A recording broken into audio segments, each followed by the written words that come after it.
예, 로마서 7장 14절부터 21절까지 또 8장 1절부터 2절까지 교독으로 읽겠습니다.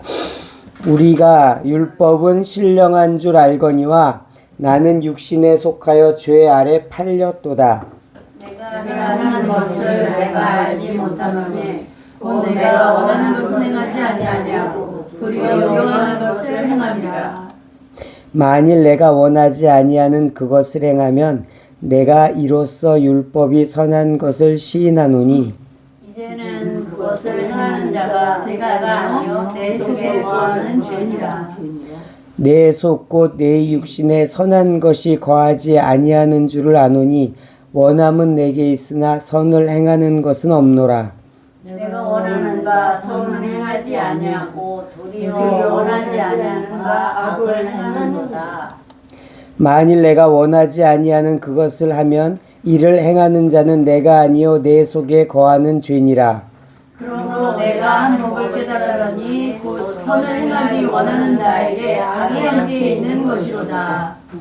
그러므로 이제 그리스도 예수 안에 있는 자에게는 결코 정죄함이 없나니 이는 그리스도 예수 안에 있는 생명의 성령의 법이 죄와 사망의 법에서 너를 해방하였습니다. 아멘.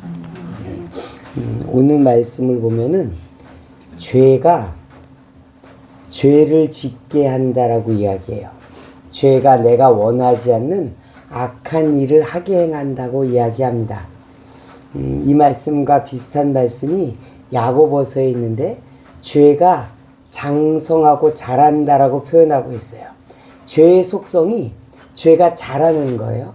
그 자라는 거가 어떻게 자라는 건지가 오늘 본문 말씀을 통해서 알 수 있어요. 왜 죄가 자라느냐? 제가 죄를 짓잖아요. 그러면 그 죄가 죄를 더 땡겨요. 제가 죄를 짓기 전에 죄에 끌리는 것보다 죄를 지으면 죄에 더 끌리는 거예요. 왜냐하면 내 속에 죄가 쌓이면 이게 더 강한 죄의 만류인력을 일으키는 거예요. 그래서 내 안에 쌓인 죄가 더 죄를 짓게 하는 거예요. 죄가 무서운 게 뭐냐? 죄가 죄를 불러와요. 그래서 내가 죄를 지으면 계속 죄의 가속도가 있어요. 그래서 더 죄로 가는 거예요. 오늘 본문 말씀은 이걸 말씀하는 거예요. 죄가 계속 죄를 짓게 한다는 것을 말씀해요. 그래서 이것이 영적인 법칙이라고 이야기합니다. 이 법칙을 어떻게 하느냐? 이 법칙을 예수님 안에서 성령께서 깨뜨리신다고 말씀하는 거예요. 그래서 성령으로 이 죄의 법을 끊어버리는 거예요. 죄의 사슬을 끊어야 되는 거예요. 그렇지 않으면 죄에 묶이고 죄가 계속 자라서 우리를 사망으로 인도하게 되는 겁니다. 성령께서 죄의 사슬을 끊어주는 거예요. 믿으시면 아멘 하세요. 따라해 보겠습니다. 성령으로 죄를 끊으라. 한 번 더. 성령으로 죄를 끊으라. 예, 우리 말씀 가운데 은혜 받으면서 나아가겠습니다. 14절 15절 같이 읽겠습니다. 우리가 율법은 신령한 줄 알거니와 나는 육신에 속하여 죄 아래 팔렸도다.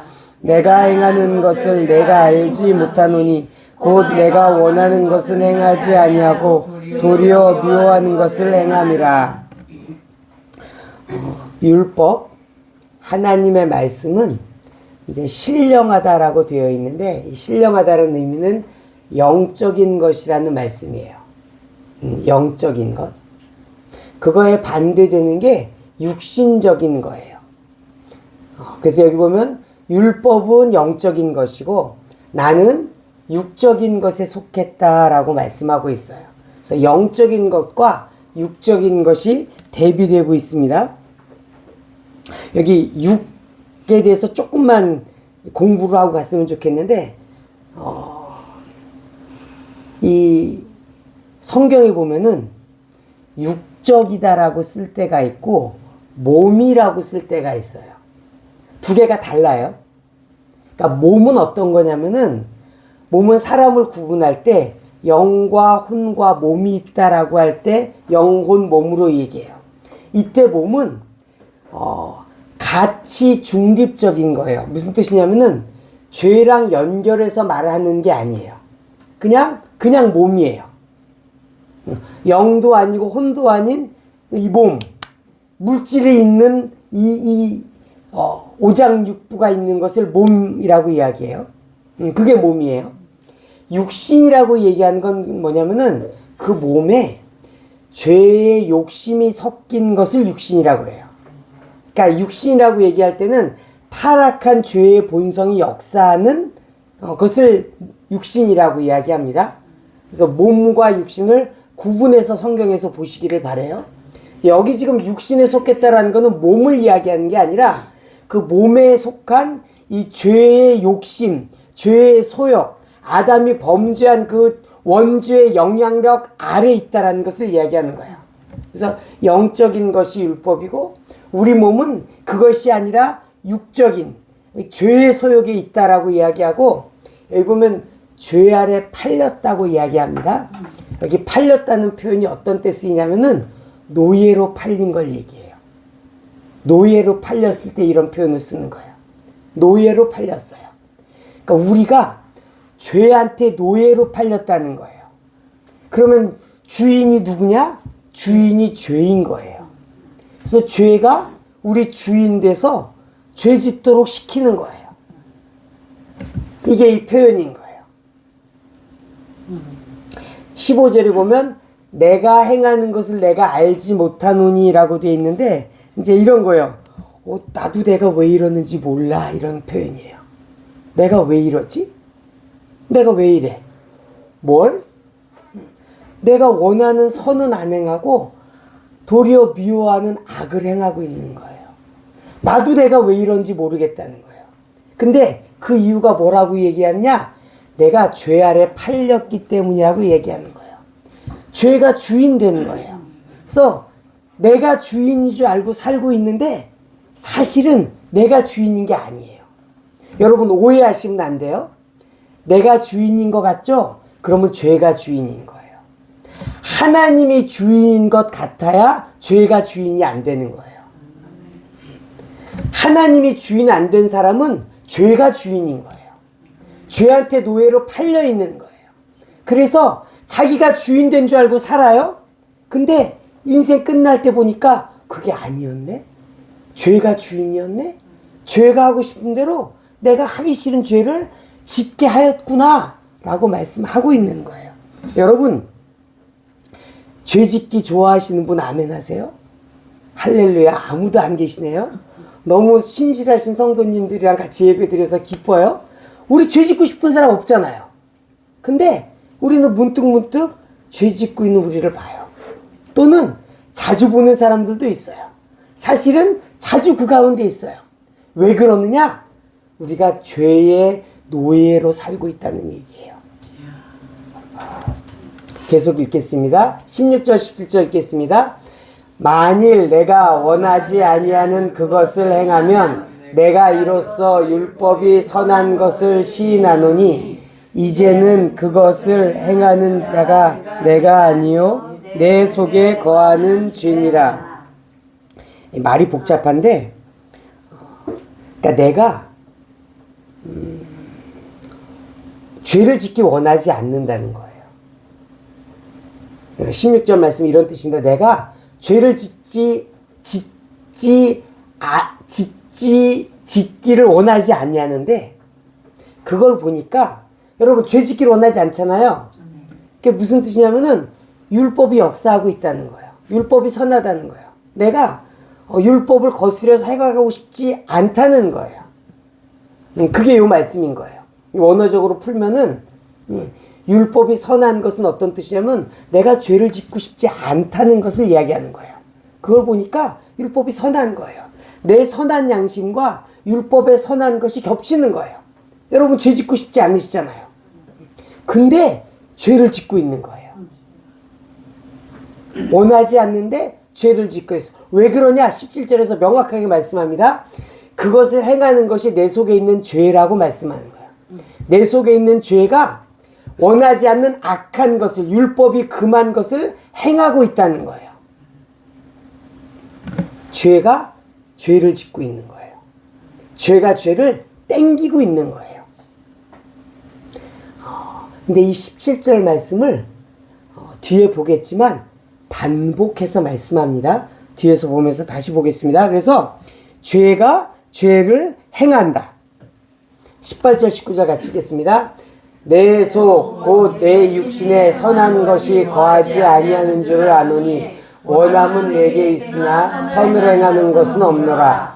내가 원하는 바 선은 행하지 아니하고 도리어 원하지 아니하는 바 악을 행하는도다. 우리가 악을 행하고 있는 거예요. 여러분 다 선한 양심으로 선한 것을 행하고 싶은데 그것을 행하지 못하는 거예요. 그게 안 되는 거예요. 이게 현실이에요. 예수 믿는 사람들의 현실이에요. 우리 예수님 믿잖아요. 그분이 십자가에서 죽으시고 부활하신 걸 믿잖아요. 여러분 그 믿음으로 천국 갑니다. 구원 받으셨습니다. 그런데 죄의 문제가 해결되지 않아요. 여전히 원하지 않는데 죄를 짓고 있어요. 그래서 그냥 죄를 짓고 사는 게 그런 건가 보다 하고 살고 있어요. 근데 그것이 아니라고 말씀하시는 겁니다. 20절 21절 읽겠습니다. 만일 내가 원하지 아니하는 그것을 하면 이를 행하는 자가 내가 아니요 내 속에 거하는 죄니라. 그러므로 내가 한 법을 깨달았노니 곧 선을 행하기 원하는 나에게 악이 함께 있는 것이로다. 20절에 보면은 이를 행하는 자가 내가 아니요 내 속에 거하는 죄다라고 말씀하고 있어요. 반복하고 있는 거예요. 들을 귀 있는 자에게 들으라고 말씀하는 거예요. 여러분들이 왜 죄를 짓느냐? 여러분 속에 있는 죄가 죄를 짓게 하는 거예요.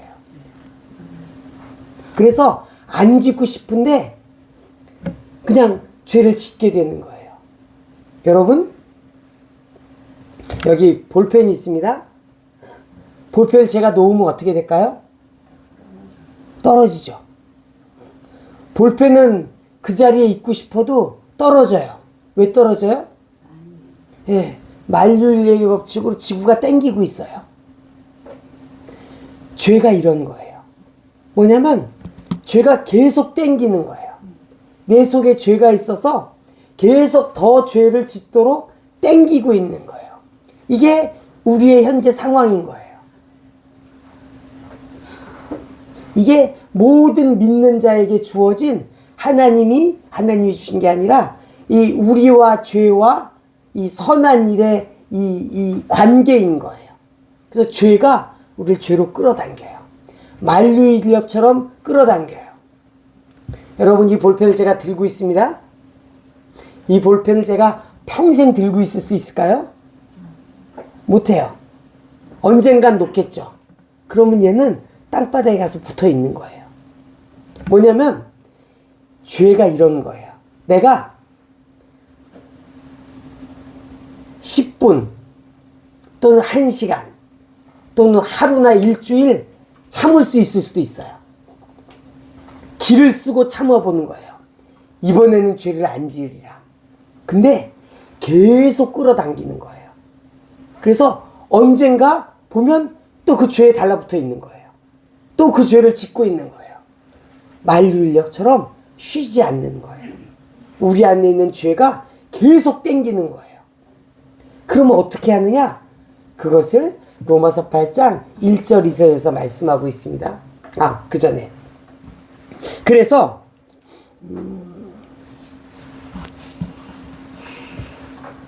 이 죄가 계속 땡기고 있어서 죄가 자라게 돼요. 야고보서 1장 15절 말씀 같이 읽겠습니다. 욕심이 잉태한 즉 죄를 낳고 죄가 장성한 즉 사망을 낳으니라. 이 장성했다라는 단어를 제가 보니까 깜짝 놀랐어요. 이 단어가 어떤 뜻이냐면은 완전하게 성취한다는 뜻이에요. 완성한다는 뜻이에요. 죄의 완성형이 뭐냐? 사망이에요. 죄가 완성되면 우리는 죽는 거예요. 죄가 나를 완전히 사로잡으면 우리는 사망에 들어가는 거예요.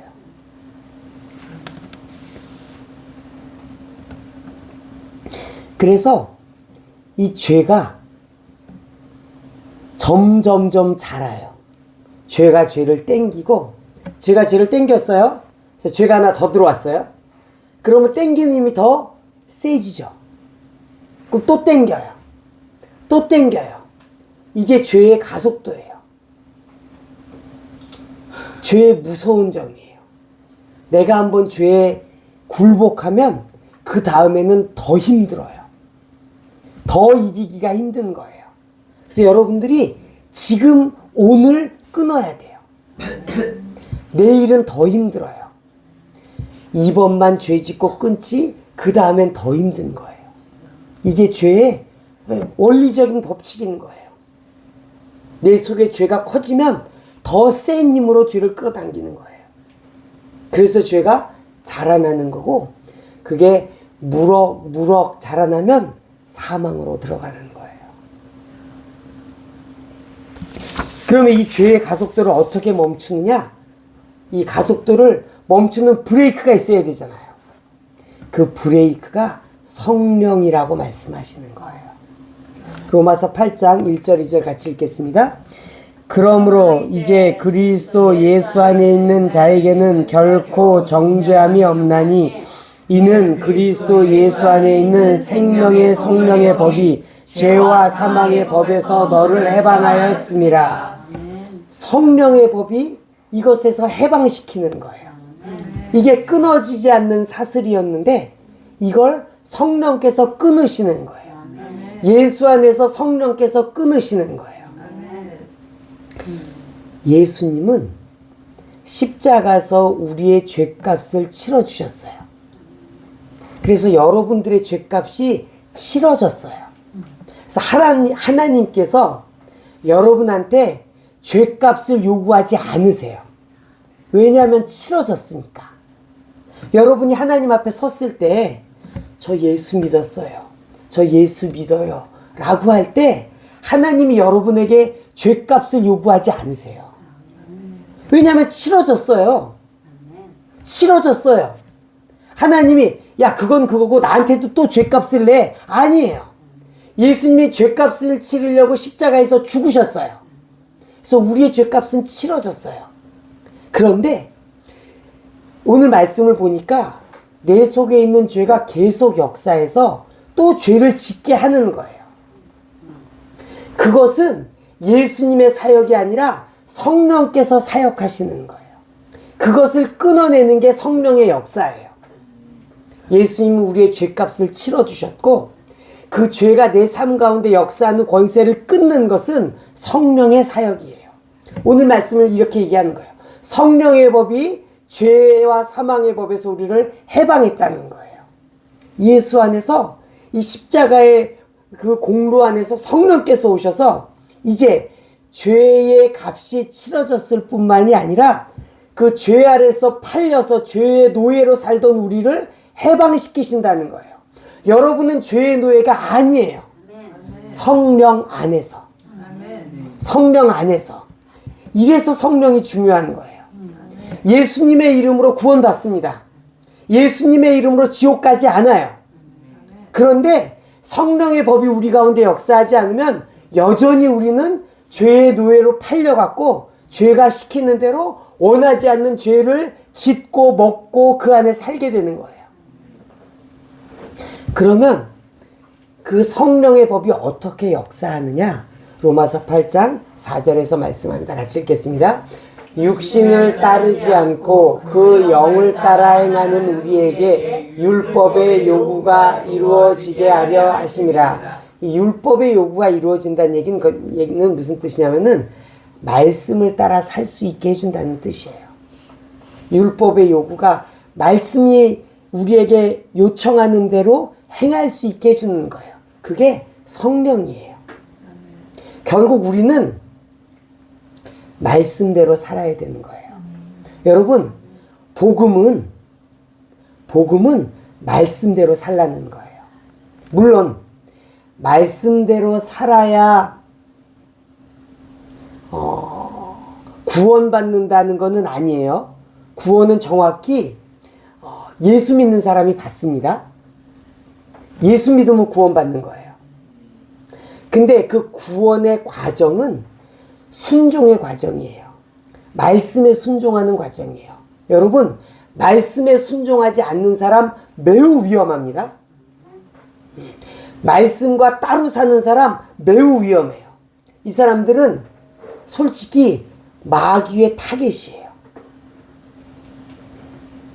예수 믿어서 구원은 받았는데 말씀에 붙잡히지 않고 말씀 앞에 순종하지 않고 살아가는 사람들, 이거는 하나님의 뜻이 아니에요. 하나님은 믿음으로 구원을 주시고 순종으로 구원을 이루게 하세요. 이게 하나님의 뜻이에요. 그래서 이 순종이 없는 사람, 반쪽짜리 구원이고 매우 매우 위험한 구원이에요. 이런 거예요. 아프리카 초원에서 물소떼가 있는데 그 물소떼에서 혼자 떨어져 나와 있는 물소 같은 상황이에요. 그 물소를 보면 사자나 하이에나가 무척 반가워합니다. 너는 물 위에서 나와 있구나. 내 밥이다. 라고 하는 거예요. 네. 이 말씀에 순종하지 않는 자의 상태가 그런 상태인 거예요. 그래서 우리는 말씀을 따라 살아야 돼요. 여러분, 이것에서 벗어난 건 복음이 아니에요. 여러분, 말씀 따라 살아야 돼요. 안 따르면 그것이 죄가 자라게 돼서 여러분 사망으로 갈 수 있는 거예요. 절대로 안 돼요. 예수 믿으면 구원받지? 아니에요. 그 구원을 이루려면 순종해야 돼요. 말씀에 순종해야 돼요. 이것을 벗어나는 건 복음이 아닙니다. 근데 어떻게 그 말씀을 이루게 하느냐? 따르게 하느냐? 영을 따라 행하라는 거예요. 성령을 따라 행하는 것이 그 답이에요. 그럼 성령을 따라 행하지 않는 방법은 뭐냐? 내가 하는 거예요. 내 힘으로 하는 거예요. 그게 아니라고 말씀하는 거예요. 여기 육신과 영에 대해서 말씀하는데 이걸 좀 우리가 은혜 받고 갔으면 좋겠어요. 육신과 영에 큰 차이가 있어요. 첫째, 공통점이 있어요. 육신과 영 둘 다 안테나 같은 거예요. 안테나. 그래서 뭔가 신호를 잡아요. 육신은 세상에 대한 안테나예요. 세상에서 주는 신호를 받아요. 그게 육신이에요. 그게 죄된 우리 본성이에요.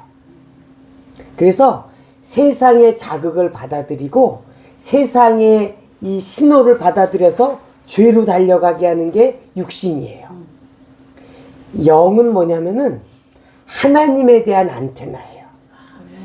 그래서 하나님이 주시는 하나님의 뜻, 하나님의 선하심, 하나님의 역사, 이것에 대해서 이것을 감지하는 것이 영이에요.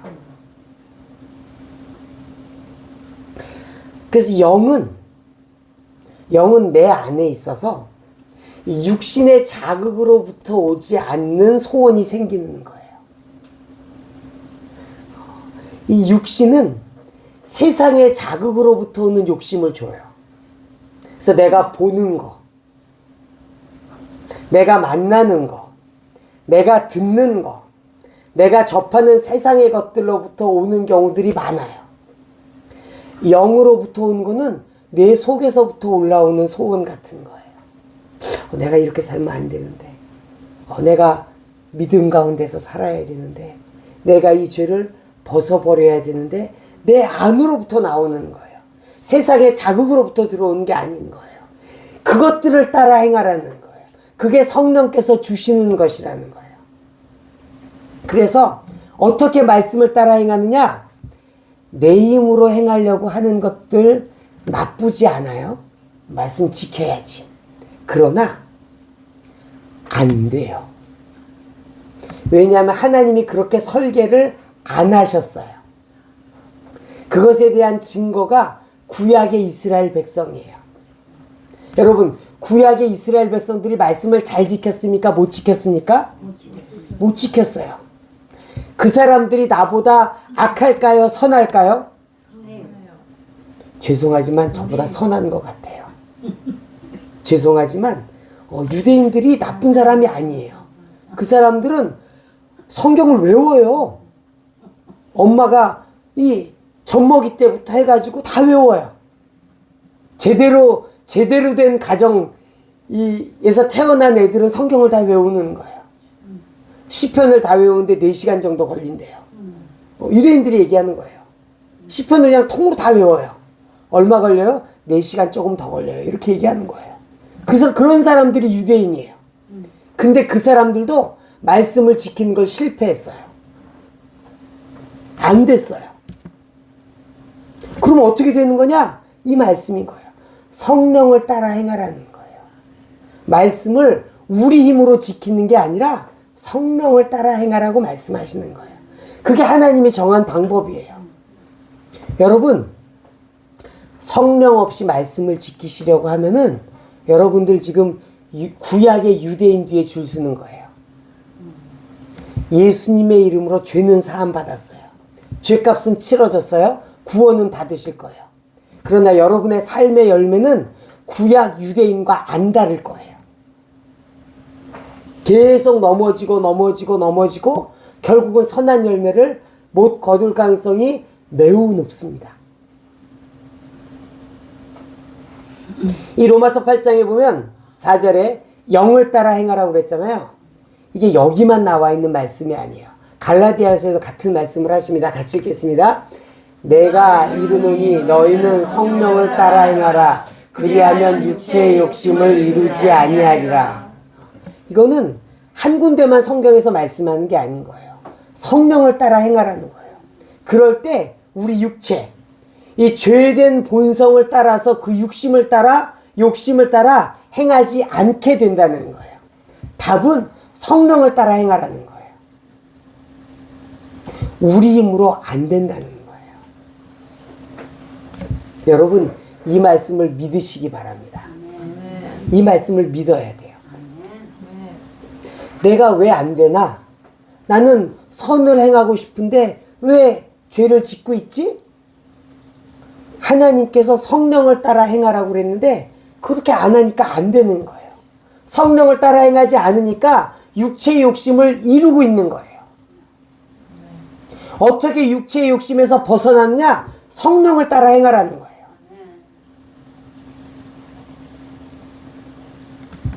여러분, 우리는 육체의 욕심에서 벗어나야 돼요. 육체의 욕심이 죄의 만류인력이에요. 죄의 만류인력. 그 중력에 대해서 이야기할 때 중력이 사실 그렇게 세지 않아요. 그렇게 세지 않아요. 왜냐하면 저 보세요. 제가 중력을 이겨볼게요. 이겼죠. 제 손이 중력을 이겼잖아요. 제 손이 중력을 이기게 했어요.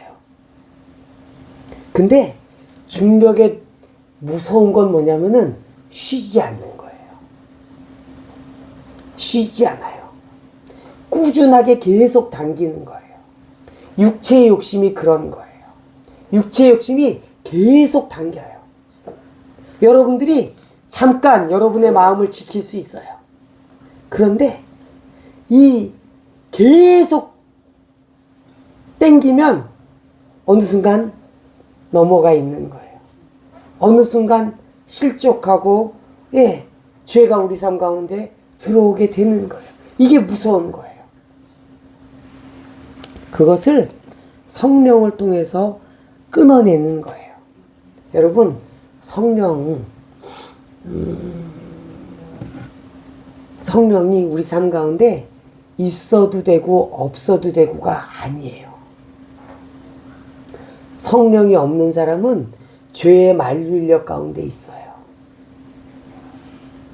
그걸 끊어내는 거는 성령이에요. 그 그 성령에 우리가 따를 때, 그 성령에 순종할 때 그것들이 이루어지는 거예요.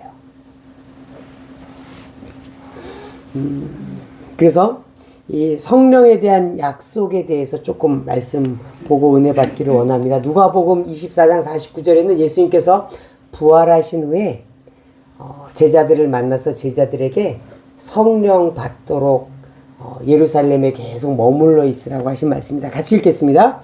볼지어다 내가 내 아버지께서 약속하신 것을 너희에게 보내리니 너희는 위로부터 능력으로 입혀질 때까지 이 성에 머물라 하시니라.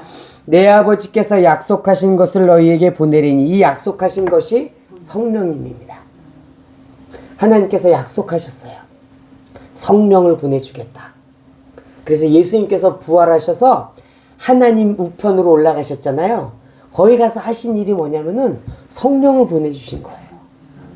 부활하셔서 성령을 보내주셨어요. 그리고 이 제자들에게는 말씀하셨어요. 너희는 위로부터 능력으로 입혀질 때까지 이 성에 머물라 하시니라 하는 거예요. 기다리라는 거예요. 기다리라는 거예요. 성령 받으라는 거예요. 여러분, 이 제자들에게 예수님께서 사명을 주셨습니다. 무슨 사명을 주셨냐면은 부활하신 예수님을 온 천하에 다니면서 증거하라고 사명을 주셨어요. 그래서 이 제자들이 이 사명을 감당하지 않으면은 예수님의 죽음이 헛거가 될 수도 있는 거예요. 아무도 복음을 증거하지 않으면 알 수가 없잖아요. 그래서 제자들에게 엄청나게 중요한 사명을 주셨어요. 예수님 십자가에서 죽으시고 이걸 증거하라는 거예요. 내가 십자가에서 예수님께서 죽으시고 부활하셨다라는 것을 사람들에게 알리라는 거예요. 알려서 믿고 구원받게 하라는 거예요. 이 사명을 주셨는데 그 사명 지금 하지 말라는 거예요. 성령부터 받으라는 거예요. 그 사명이 너무 중요한데 야 그거 중요하니까 그거부터 해가 아니라 그 사명 잠깐 뒤로 물러놓고 일단 이 성에 머물러. 온천하에 다니지 말라는 얘기잖아요. 여기 있으라는 거예요. 성령부터 받으라는 거예요. 왜냐하면 성령 받아야 증인될 수 있기 때문에 그런 거예요. 성령 받아야 죄를 이길 수 있기 때문에 그런 거예요. 그래서 성령부터 받으라는 거예요. 여러분, 우리가 성령부터 받아야 돼요. 성령을 받아야 죄를 이길 수 있어요. 육체의 욕심을 끊어낼 수 있는 거예요. 여러분, 성령 받기를 사모하십시오. 그래서 우리가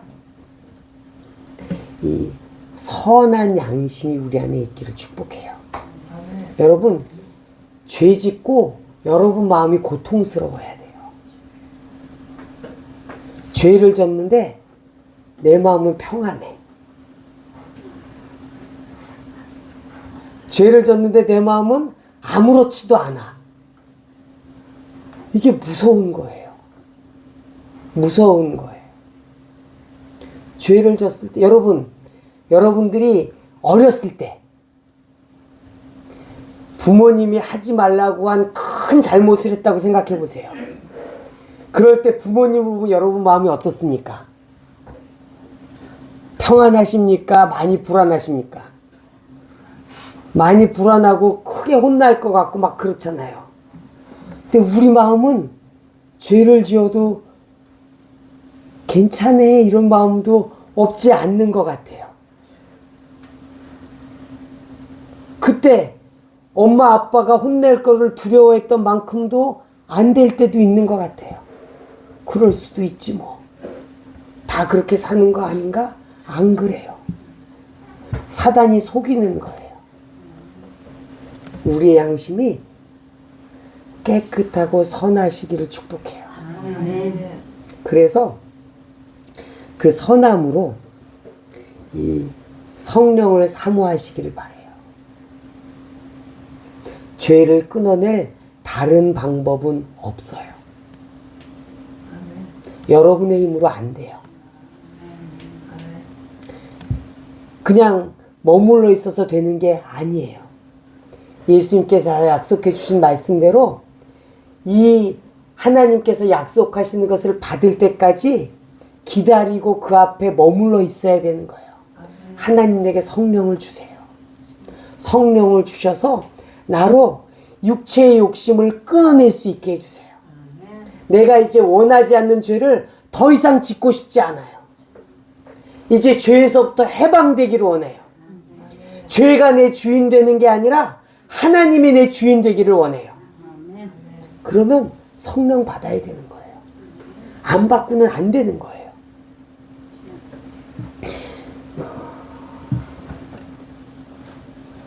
예수님 그분도 성령을 받으셨어요. 예수님 그분도. 누가복음 4장 1절 말씀 같이 읽겠습니다. 예수께서 성령의 충만함을 입어 요단강에서 돌아오사 광야에서 40일 동안 성령에게 이끌리시며.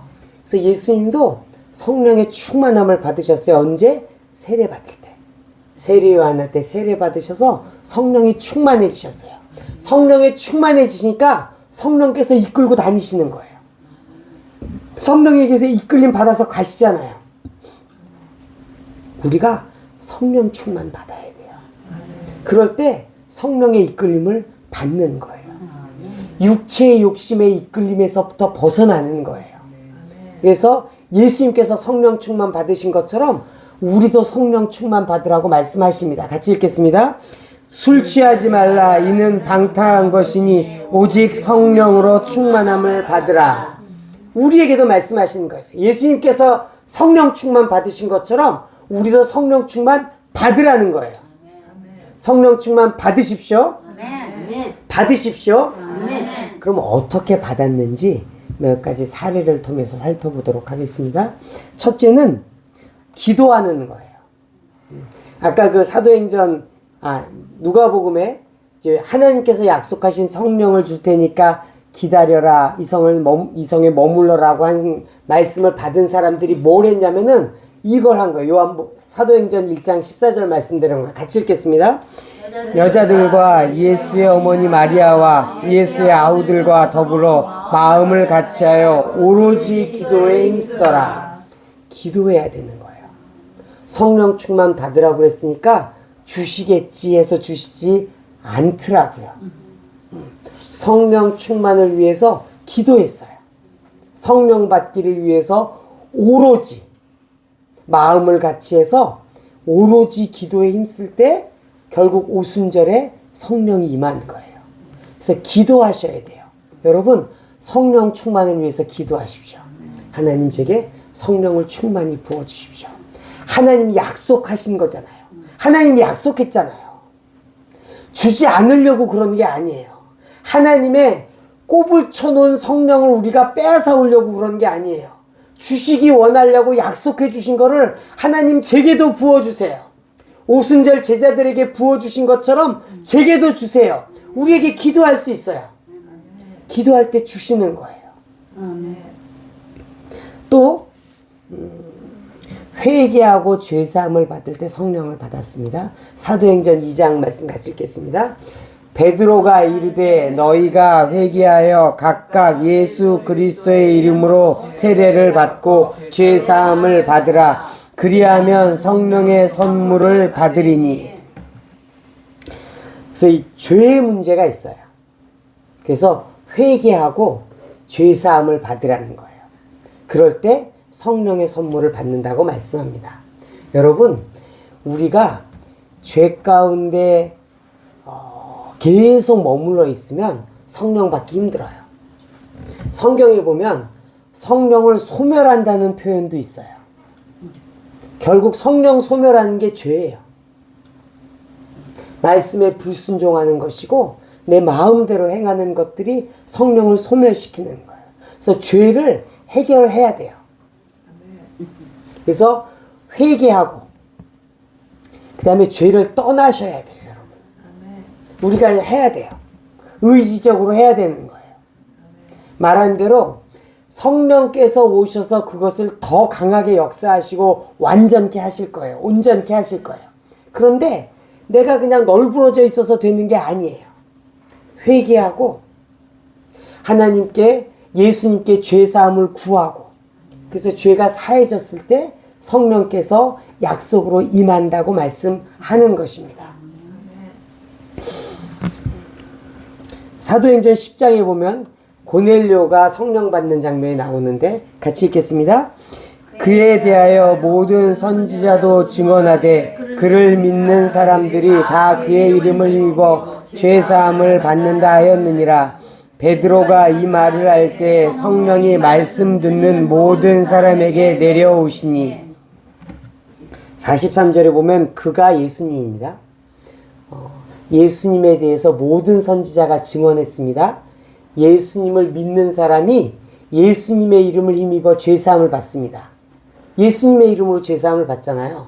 지금 베드로가 예수님의 이름으로 복음을 설교하고 있어요.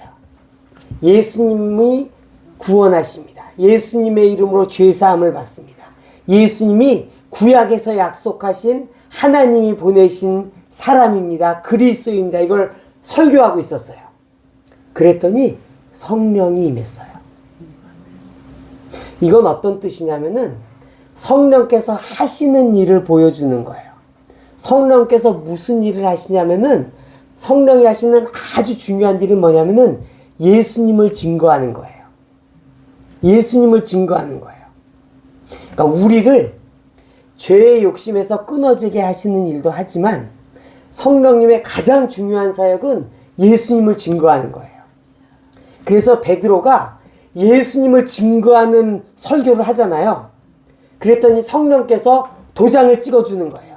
이 설교가 맞는 거야 라는 도장을 찍어주시면서 그 듣는 사람들에게 성령이 확 임하는 거예요. 그러면 어떻게 되는 거예요?